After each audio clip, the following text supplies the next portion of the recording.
আল্লাহ বলছে, বান্দা দুনিয়ার জীবন এত ধোঁকা, তাহলে দুনিয়ার সব অর্জনই ধোঁকা। এই হাসি তো এই কাঁদে,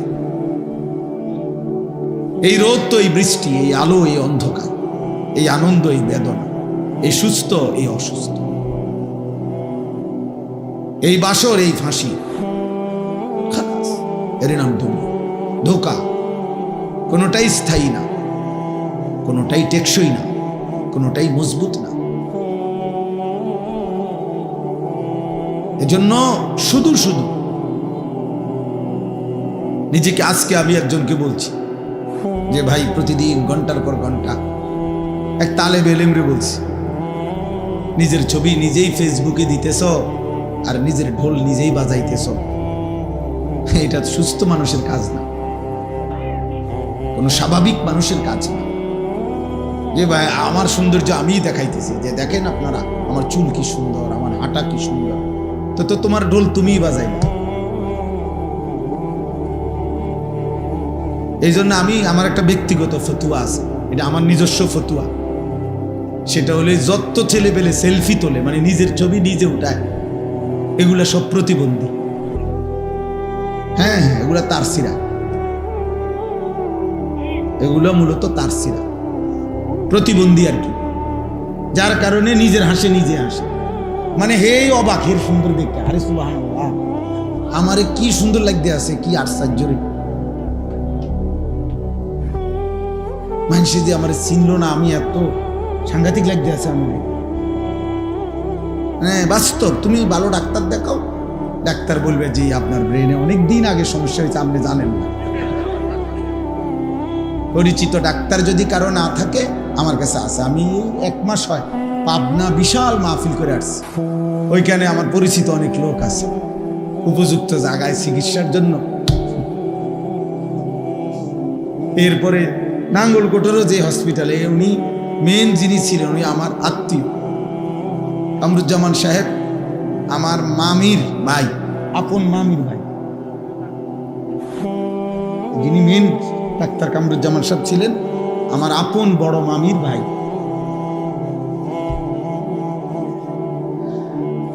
এই জন্য বললাম দোস্ত, বিষয়টার অর্থ হলো এটা, যে এটা বোঝা উচিত, কারো কোনো জনপ্রিয়তা, আমি এই মুন্সিরহাট অনেক আসছি, আজ থেকে 10 বছর আগেও আসছি, 15 বছর আগেও আসছি, কেউ যখন চিনত না তখনও আসছি, এখন চিনছে তো এত কিছু করার নেই, কোনোটাই কিছু যায় আসে না।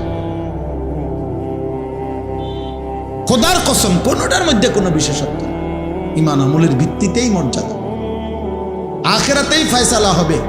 ফামান যুহজিহা আনিন নার ওয়া উদখিলাল জান্নাহ ফাকাদ ফাজা। আল্লাহ বলছে, সেদিন হাসরের ময়দানে যাকে জাহান্নাম থেকে মুক্তি দেয়া হবে আর যাকে জান্নাতে প্রবেশ করানো হবে, খোদার কসম আল্লাহ বলছে ফাকাদ ফাজা, সেই কেবল সফল হলো, কামিয়াব হলো, কৃতকার্য হলো। আর এরপরেই আল্লাহ বলছে, এই আয়াতের অংশ এটা, ওয়ামাল হায়াতুদ দুনিয়া ইল্লা মাতাউল গুরুর। আমার বান্দা মনে রেখো, দুনিয়ার জীবন পুরাটা ধোঁকা, ধোঁকা, ধোঁকা, ধোঁকা, ধোঁকা। এই জন্য এই সমস্ত পদ পদবী, সুনাম সুখ্যাতি, এই সমস্ত দুনিয়াবি বিল্ডিং, দালান, অর্জন কিচ্ছু আসে যায় না, এর দ্বারা কোনো বিশেষত্ব নাই, কোনো বিশেষত্ব। প্রিয় সন্তান, বুঝতে শিখো, শুধু যাকে আল্লাহ দুনিয়া দিচ্ছে, কোনো পেরেশানি মুক্তই দুনিয়া দিতেছে, বিল্ডিং এর পর বিল্ডিং, টাকার পর টাকা, সন্তানাদি, বিশাল সম্পদ, বাড়ি গাড়ি, নারী, ছেলে মেয়ে, অর্থ বিত্ত, প্রভাব প্রতিপত্তি, পুরা দিছে দুনিয়া। খোদার কসম আল্লাহ বলছে, বান্দা ভেবো না আমি তার প্রতি সন্তুষ্ট এই কারণে দিচ্ছি, না না, আল্লাহ তাআলার সন্তুষ্টির চিহ্ন সম্পদ, সন্তান, অর্থ, ক্ষমতা, প্রভাব, বাড়ি গাড়ি, টাকা, আল্লাহর কসম এটা নয়, এটা নয়, এটা নয়, এটা নয়। নাই তো এগুলো যদি আল্লাহর সন্তুষ্টির চিহ্ন হইতো, তো যেই কোনো বিবেচনায় এগুলো বেঈমানদের বর্তমানেও বেশি, আগেও বেশি। অর্থ, বিত্ত, সুস্থতা, বাড়ি গাড়ি, ক্ষমতা, জনবল, অস্ত্রবল সবকিছুই দুনিয়াবী দৃষ্টিতে কাফেরদের বেশি। তাহলে যদি সন্তুষ্টির চিহ্ন এটাই হইতো যে আল্লাহ রাজি খুশি তাদের উপরে, যাকে আল্লাহ শুধুমাত্র খাইতেছে, ঘুমাইতেছে, পেশাব করে, পায়খানা করে, ঘুম যায়, বাড়ি করতেছে, গাড়ি করতেছে, কোনো পেরেশানি নাই, রোগ নাই, শোক নাই, সর্দি নাই। তাফসীরের মধ্যে আছে 40 বছর পর্যন্ত এক টানা ফেরাউনের 40 বছর কোনো সর্দি কাশি হয়। 40 বছরে ফেরাউন বেঈমান কোনোদিন একটা হাসিও দেয় না, কোনোদিন। নূহ আলাইহিস সালামের বংশধর যারা ছিল 450 বছরেও তাদের চুল দাড়ি কোনোদিন পাকে নাই। এমন যৌবন, এমন সামর্থ্য আল্লাহ তা করে দিয়েছিলেন। 450 বছরেও কি হয় নাই? চুল দাড়ি পাকে নাই, বুড়া হয় নাই, বুড়া বোঝেও নাই। বুড়া কিতে আবার? দুর্বলতা কি আবার? হযরত হুদ আলাইহিস সালামের জাতি, আদ জাতি, কোরআনুল কারীমে আছে আল্লাহ তাআলা বলেন, আলাম তারা কাইফা ফাআলা রাব্বুকা বিআদ ইরামা যাতিল ইমাদ আল্লাতী লাম ইউখলাক মিসলুহা ফিল বিলাদ। আল্লাহ তাআলা বলেন, এমন জাতি, এমন উঁচু দেহি, এমন বড় শক্তিশালী উঁচা ঘর, এমন মজবুত পাহাড় কাইটা কাইটা, পাথর কাইটা কাইটা যারা ঘর বানাইতো, 40 হাত, সবচেয়ে ছোট, সবচেয়ে কম বয়সী লোকটাও, সবচেয়ে কম বয়সী, সবচেয়ে বাইট্টা বেটাটাও 40 হাত লম্বা হইতো।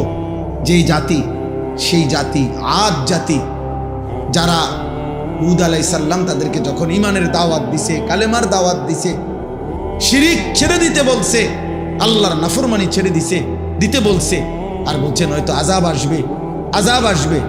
প্রিয় ভাই, প্রিয় বাবা, ওরা প্রতিনিয়ত হুদ আলাইহিস সালামকে বলতো, আইয়ুনা আশাদ্দু মিন্না কুওয়া, এই বেটা হুদ, কাকে দমক দাও? আমাদের চাইতে শক্তিতে বেশি এই সৃষ্টি জগতে আর কেউ আছে?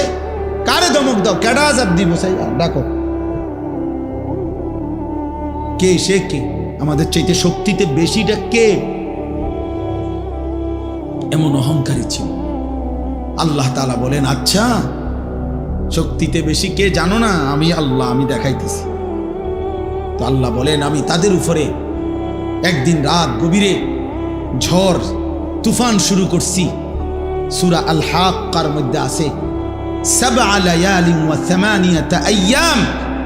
আল্লাহ বলেন 7 রাত 8 দিন এক টানা ওই জাতির উপরে শুধু তুফান চলছে, ঝড় তুফান চলছে। কয় রাত? 7 রাত 8 দিন।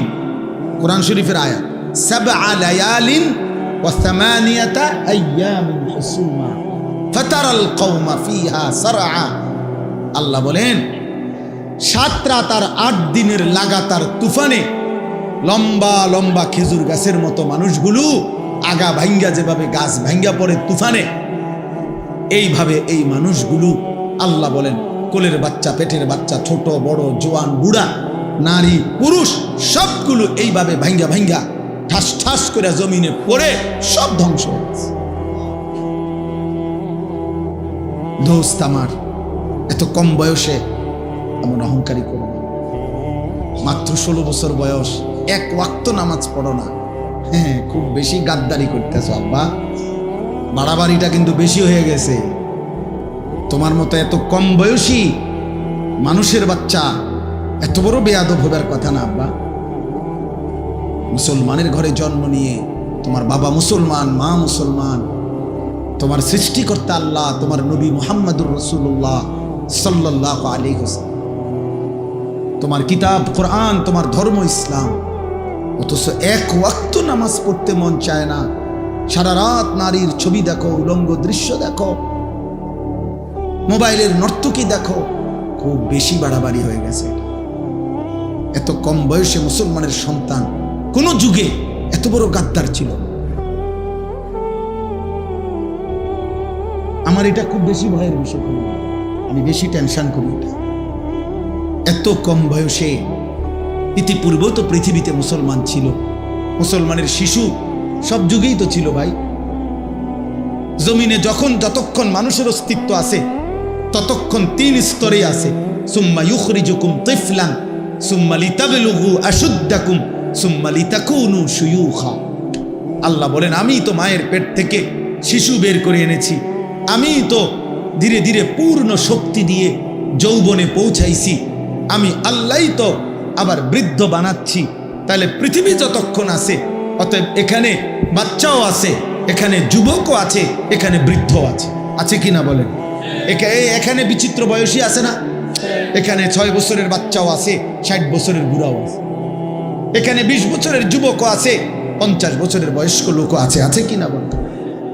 তাহলে পৃথিবীতে তো ইতিপূর্বেও বাবা 1450 বছর ধরেই তো শিশু, কিশোর, যুবক, বৃদ্ধ মুসলমান তো ছিল বাপ।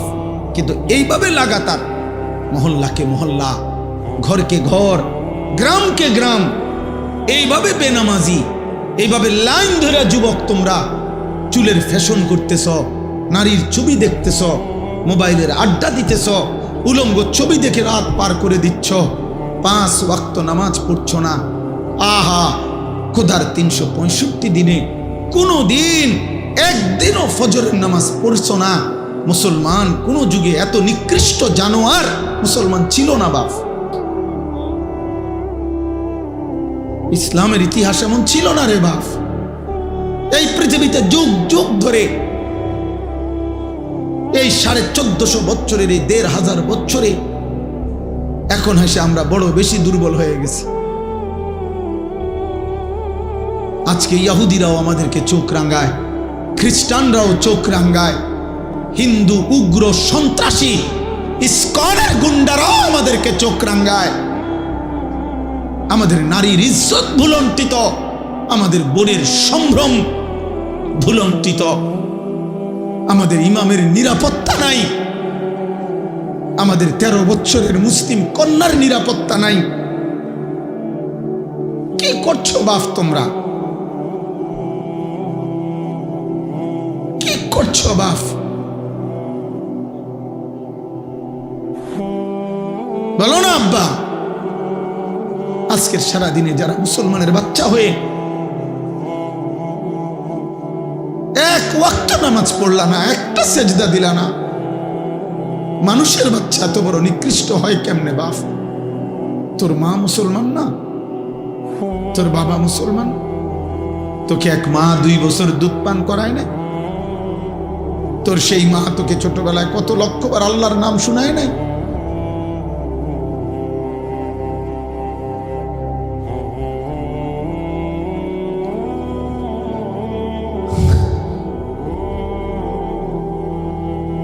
অতএব বাপ, আমি ব্যক্তিগতভাবে একজন ফেরিওয়ালা, যে আখেরাত ফেরি করি, একটু অস্থিরতা বোধ করি, বেচাইনি বোধ করি বেশি। এটা খুব চিন্তার বিষয়। একটি সমাজের মধ্যে যদি প্রজন্মের যুব সমাজ যদি চরিত্রহীনতায় বেশি ডুবে যায়, প্রিয় ভাই মনে রাখো, এটা কিতাবের স্পষ্ট বক্তব্য। আমার এখানে আমার উপযুক্ত আলেমে দ্বীন আছে।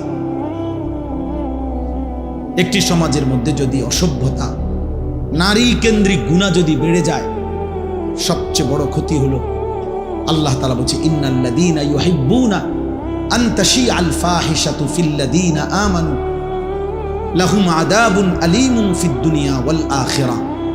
আল্লাহ বলেন, নিশ্চয়ই যারা পছন্দ করে, ইচ্ছে করে ইমানদার মুসলিম সমাজে অশ্লীলতা ছড়িয়ে দিতে, আমি ওয়াদা দিচ্ছি, আমি তাদেরকে দুনিয়াতে, আখিরাতে, ফিদ দুনিয়া ওয়াল আখিরাহ, উভয় জায়গাতেই আযাবুন আলীম, বড় বেশি কঠিন শাস্তি দেব, বড় মর্মান্তিক আযাব দেব। আল্লাহু ইয়ালামু ওয়া আনতুম লা তা'লামুন। আল্লাহ বলেন, আমি জানি কাকে কি শাস্তি দেব, তোমরা জানো না। এটা তাফসীরের মধ্যে আছে দোস্ত। কোন সমাজে, কোন দেশে, কোন অঞ্চলে, কোন জনগোষ্ঠীতে যদি জিনা, ব্যভিচার, নারীর সাথে প্রেম, হারাম সম্পর্ক, ভালোবাসা, এই হাত ধরাধরি, এই ছোঁয়াছুঁই, এই বাজারে, পার্কে, রেস্তোরাঁয়, এই বেহায়াপনা, বেলেল্লাপনা, একদিন এই সমাজের মধ্যে অসংখ্য হারাম রোগ ব্যাধি তো ছড়াবেই, সবচেয়ে বড় বিষয় হলো মানুষের ঘরের বংশের পবিত্রতা, বংশের নিরাপত্তা ছিন্ন ভিন্ন হয়েছে। শেষ পর্যন্ত তুমি যাকে বিয়ে করছো সে কি পবিত্র নারী বিয়ে করছো কিনা, শেষ পর্যন্ত তুমি যেই মেয়েকে লালন করেছো তার ইজ্জত হেফাজত থাকবে কিনা, তোমার বোনের সতীত্ব থাকবে কিনা, তোমার আশপাশের ঘর নারীর সম্ভ্রম থাকবে কিনা, এটা অনিশ্চিত হয়ে যায় যদি কোনো সমাজে, এই যে ডাইরেক্ট কিতাবে লিখছে, সরাসরি বংশ অরক্ষিত হয়ে যায়, বংশের পবিত্রতা থাকে না।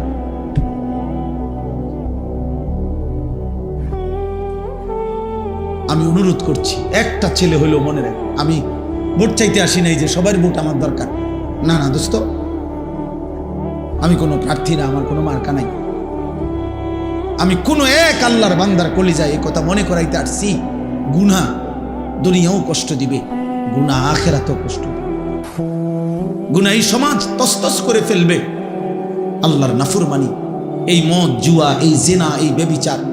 নবীজির হাদিস শুনেন, আল্লাহর নবী বলছে, ওমান শারিবাল খামরা তারাকাস সালাহ ওয়া ওয়াকা আলা আম্মাতিহি ওয়া খালাতিহি। দারুল উলুম দেওবন্দের একজন স্বনামধন্য মুহাদ্দিস হযরত মাওলানা আমিন পালনপুরি দামাত বারাকাতুহুম, হযরতের কিতাব থেকে আমি পড়ছি, নবীজি বলছেন, কেউ যখন নেশা করে, মদ খায়, নেশা করে, গাঁজা খায়, এই মদখোর, নেশাখোর, গাঁজাখোর, ফুট্টাখোর, বাবাখোর, ইয়াবাখোর, ডাইলখোর, এই হারামখোর, নবী বলছে তার এক নম্বর লানত হইল তার সবগুলো নামাজ ছুটে যায়, ও আর নামাজের কোনো ধার ধারে না। আচ্ছা, এটা তো একটা বিষয়, সবচেয়ে ভয়ঙ্কর কথা হইল দোস্ত, নবী সাল্লাল্লাহু আলাইহি সাল্লাম বলছে, কেউ যখন নেশা করে ধীরে ধীরে সে, এটা বলতেও আমার কষ্ট হয়, গাও কাঁপ দিয়ে ওঠে, নবীজি বলছেন সে তখন আপন চাচি, মামি, ফুফি, খালা, চাচাতো বোন, মামাতো বোন, ফুফাতো বোন, খালাতো বোন, এমন নিকটাত্মীয়ের সাথে জিনা এবং ব্যভিচার করতে উদ্যত, বুঝছেন হিসাব, ওয়া ওয়াকা আলা আম্মাতিহি ওয়া খালাতিহি।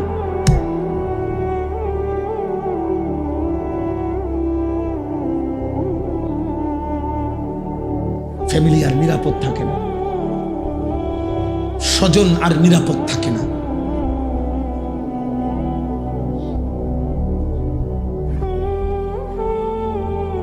এজন্য ভাইয়া,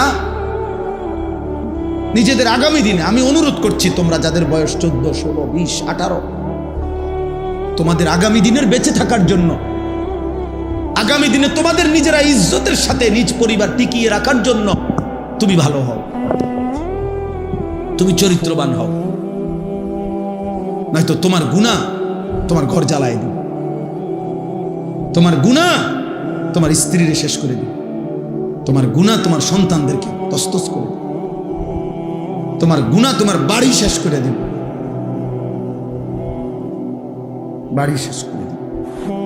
ওই দিন আমাদের কুমিল্লার একজন প্রখ্যাত আলেম, আলহামদুলিল্লাহ ওয়াইজ, কুমিল্লার গর্ভ, আল্লামা মুফতি আমজাদ হোসেন সাহেব, কুমিল্লা মুরাদনগর মাদ্রাসার যিনি মুহতামিম, হুজুর আমারে নিজে বলছেন, শেখুল হাদিস, এক বাবা সরাসরি কাঁদতে কাঁদতে ওনার কাছে বলছে, এক বাবা বলছে ওনার কাছে যে ওনার মেয়েটা আরেকটা ছেলের সাথে ভাগ্যা গেছে, ভাগ্যা চলে যাওয়ার পরে উনি তালাশ করতে করতে শেষ পর্যন্ত তাদের সন্ধান পাইছে, মামলা করছে, পুলিশের দ্বারস্থ হইছে, পুলিশের দিয়া চেষ্টা করছে মেয়েরে ওই ছেলের থেকে ছিনায় আনতে। মেয়েটা তখন বাবার কাছে একটা চিঠি পাঠাইছে, চিঠির মধ্যে মেয়েটার ওই চিঠি ওই বাবা হুজুরকে দেখাইছে, উনি বলছেন আমাকে নিজে, বাবা মেয়ে লিখছে, বাবা যেই কাজটি আপনারা দুইজন নিজেদের জীবনে করেছিলেন ওই একই কাজটা আমি করলাম, আমার বেলায় মামলা দিলেন কেন? কি বুঝছেন? হিসাব বুঝেন নাই? হ্যাঁ, মাশাআল্লাহ, হিসাব কি? তাবাকান না'লু বিন না'ল, হাযওয়ান না'ল বিন না'ল। নবীজি এটাই বলছে, নবীজি এটাই বলছে, গুনাহ এমন হবে উম্মত শেষ পর্যন্ত ডান পায়ের জুতার বাম পায়ের জুতা বরাবর না উঁচা ছোট বড়। মানুষে যে জুতা পায়ে দেয়, দুই জুতা কি বরাবর না ছোট বড়? বরাবর। ডানের জুতা বামের জুতা যেমন বরাবর বরাবর। অর্থাৎ সে বুঝাইছে, বাবা তুমিও তো আমার মারে এভাবেই বাগাইয়া নেই বিয়া করছো, আমিও তো ওইটাই করেছি, আমার বেলায় মামলা দিল কেন? এবার কি জবাব? এবার কি জবাব? আমি অনুরোধ করছি, অতএব দয়া করে আমরা প্রত্যেকে, প্রিয় সন্তান আমার, ছেলেরা আমার, বাবারা আমার, দুনিয়াবি অর্থ বিত্ত সম্পদ, দুনিয়াবি একটু ভালো আছি আমরা, টাকা পয়সা, বাপ বিদেশ, ভাই বিদেশ, স্বামী বিদেশ, বাড়িঘর বিল্ডিং দালান আছে, একটু শরীর ফিটফাট, ভালো চলতেছি, খাইতেছি, ঘুমাইতেছি। এর দ্বারা কেউ ভাবার সুযোগ নাই যে আমার আল্লাহ আমার উপরে অনেক দয়া করছে, খুশি, আমার উপরে রাজি, নাহলে আমার এত ভালো ভালো খাওয়ায় কান। ওই দেখেন ওই অসভ্য মোবাইল ধরে রাখছেন, দেখছেন? কিছু গাদ্দার এমনই, মানে নিষেধ করবেন সে শুনবে না, কারণ জীবনটাই তার মোবাইলের সাথে গাঁথা। সে পৃথিবীতে আসছেই মোবাইল টিপতে, তার রাত ভোর হয় মোবাইলে, তার ঘুম ভাঙে মোবাইল। অগণিত ছেলে জীবনের শেষ আমল, নবীজি বলছে ইন্নামাল আমালু বিল খাওয়াতিম, মানুষের শেষ আমলের ভিত্তিতে আখিরাত।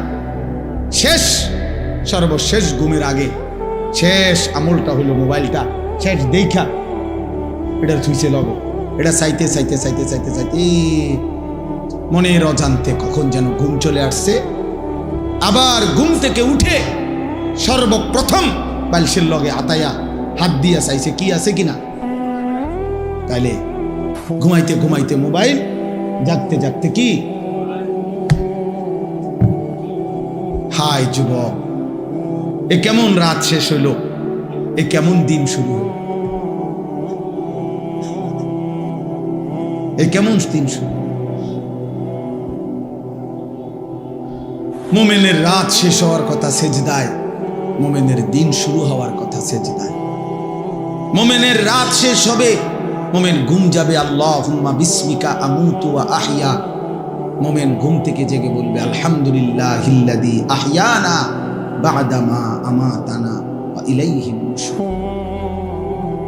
ঘুমাইতেও বলবে মালিক আপনার নাম, ঘুম থেকে জেগেই বলবে মালিক আপনার নাম। কথা তো ছিল। তো চলেন, আমি এই কথাটা বুঝাইতে চাচ্ছি যে মূলত এখানে আমি কোরআনুল কারীমের 18 নম্বর পারা 23 নম্বর সূরা, সূরাটার নাম সূরায়ে মুমিনুন। এই সূরার 6টি আয়াত 57, 58, 59, 60, 61, 62 এই 6টি আয়াত ছোট ছোট তেলাওয়াত করেছি। খুব লম্বা তাফসির করার উদ্দেশ্যে না, সংক্ষেপে এই 6টা আয়াত থেকে আমি সামান্য একটু কথা আরজ করতে চাই। আর অল্প একটু সময়, আল্লাহ আমাদেরকে তৌফিক দান করেন। আসলে আমার ওয়াজের টাইম এখানে চলে গেছে অনেক আগে, আমি আসছি দেরিতে, এটা আমারই দুর্ভাগ্য।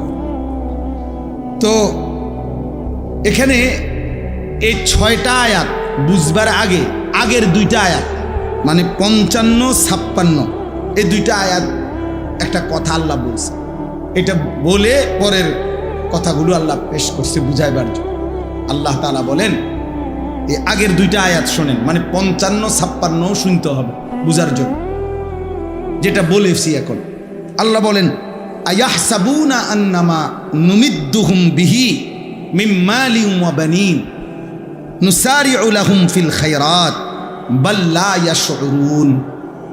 আল্লাহ তাআলা বলেন, এই মানুষগুলো কি এই ভাবতেছে যে আমি যে তাদেরকে দুনিয়াতে সম্পদ এবং সন্তানাদি দিছি, টাকা পয়সা অর্থবিত্ত জি ফুত নায়নাত করে দিছি, এগুলা লইয়া খাইতেছে পড়তেছে, এগুলো নিয়েই তৃপ্ত হয়ে আছে, আর এই কথা মনে করে ভাবতেছে যে নুসারিউ লাহুম ফিল খায়রাত, আমি আল্লাহ তাদের প্রতি কল্যাণের দিকে তাদেরকে আগায়া দিছি। তাফসীরের মধ্যে লিখছে আমি তাদের প্রতি সন্তুষ্ট হয়ে আছি।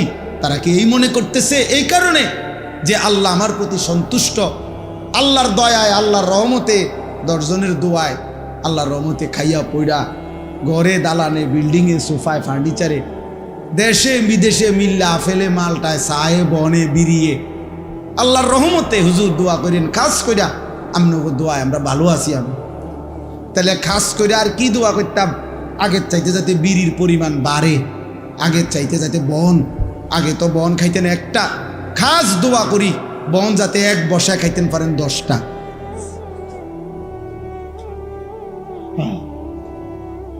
দোয়া বাড়াইয়া করতে না, খাস দোয়া করলে তো উনি বনের পরিমাণ বাড়বে। আমরা খাস দোয়া আল্লাহ উনি খুশি, খুব খুব তৃপ্ত। উনি ভাবতেছেন আল্লাহ আমারে অনেক দিছে, আল্লাহ আমার উপরে খুব খুশি। নাইলে অল্প দিনে আল্লাহর রহমতে 3 তলা বিল্ডিং এর কাম শেষ করে লাইছি। তারা 13 ফুটে আল্লাহর রহমতে মাসে মাসে টাকা পাঠাইতেছে।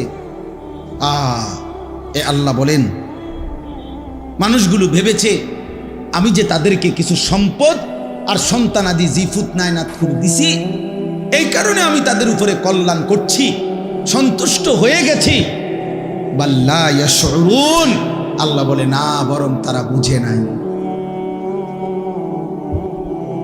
তারা বুঝে নাই, তারা বুঝে নাই, তারা বুঝে নাই যে সম্পদের মধ্যে আমার সন্তুষ্টি নয়। বাড়ি গাড়ি দুনিয়াবি এই সন্তানাদি দুনিয়ার এই যা কিছু দিলাম, ইন্নামা আমওয়ালুকুম ওয়া আওলাদুকুম ফিতনা লা তুলহিকুম আমওয়ালুকুম ওয়ালা আওলাদুকুম আন যিকরিল্লাহ। আল্লাহ তাআলা বলেন আমি আল্লাহ তাআলা সন্তুষ্টির কারণে খুশি হয়ে স্ত্রী পুত্র জি ফুত নাতি নাতি বাড়ি গাড়ি দালান বিল্ডিং বাড়ায় দিছি। এটা যারা ভেবেছো তোমরা ভুল করেছো, তোমরা বুঝো নাই বান্দা, এটা মূলত আমার সন্তুষ্টির জন্য, এটা আমার এমনিতে ইচ্ছা। যদি সন্তুষ্টি হইতো তা আমি আল্লাহ তো তোমার চোখেই তুমি দেখো কাফের মুশরিক বেঈমানকে তো এই বিষয়গুলো দুনিয়াতে আমি তোমাদের চাইতে বেশি দিয়ে রাখছি। অর্থ বিত্ত সন্তান ক্ষমতা প্রভাব প্রতিপত্তি দুনিয়াবি এগুলো বেঈমানদের বেশি না? কথা বলেন না কেন, বেশি কি না বলে? আমার দেশের যদি আমরা এইখানে যদি আমরা যারা দাঁড়িয়ে বসে আছি, আমরা যদি প্রত্যেকেই একটা একটা 30 তালা করে বিল্ডিং করি, মনে করেন এই আমাগো 30 তালার বিল্ডিং এর কাজ যেদিন শেষ হবে সেদিন শুনবেন ইউরোপের মানুষ 200 নম্বর তালার ছাদ ঢালাই দিতেছে। আমনে ওদের পোস্টে আবারও চেষ্টা করিয়া আরো 170 তালা ফিসে নেমে গেছে। বুঝেন নাই কথা? আমরা যদি মনে করি আমি 100 কোটি টাকার অস্ত্র কিনছি, তো শুনবেন ইসরায়েল 4000 কোটি টাকার অস্ত্র কিনছে। তাইলে দুনিয়াবি ক্ষমতা, অর্থ, সম্পদ, প্রভাব প্রতিপত্তি, আল্লাহ বলেন এটা আমার সন্তুষ্টির চিহ্ন নয় বান্দা। না তাগরে বেশি দিতাম না, তোমাগরে দিতাম, তোমাদেরকে দিতাম তাইলে বেশি। ওয়াদারনি ওয়াল মুকাদ্দিবিনা উলিন নি'মাতি ওয়া মাহিলহুম কালিলা। আল্লাহ বলে হে আমার মুমিন বান্দা, প্রিয় বান্দা, বেঈমান মিথ্যাবাদী নাফরমানদের জন্য দুনিয়াটা অল্প সময়ের জন্য আমি ছেড়ে দেব, একটু আমার একটু সুযোগ দাও। তুমি বান্দা নারাজ হইও না, তুমি চাইও আবার রাত গভীরে কায়দা কায়দা বইলো না যে আল্লাহ আমি আপনারে এত সেজদা করি, আমার কা ভাত তরকারি কম, আমার কা উপার্জন কম, আমার কা গদ্দুয়ার বিল্ডিং কম, বান্দা তুমি আমার এটা বইলো না। আমি তোমারে আমি ওয়াদা দিলাম লাহুম মা ইয়াশাউনা ফিহা ওয়া লাদাইনা মাজিদ। আমি তোমারে জান্নাতে নিয়ে তুমি যা চাইবে তাও দেব। তোমার চাওয়া শেষ হলে আমি আমার নিজের কাছ থেকে কোটি কোটি আরো দেব।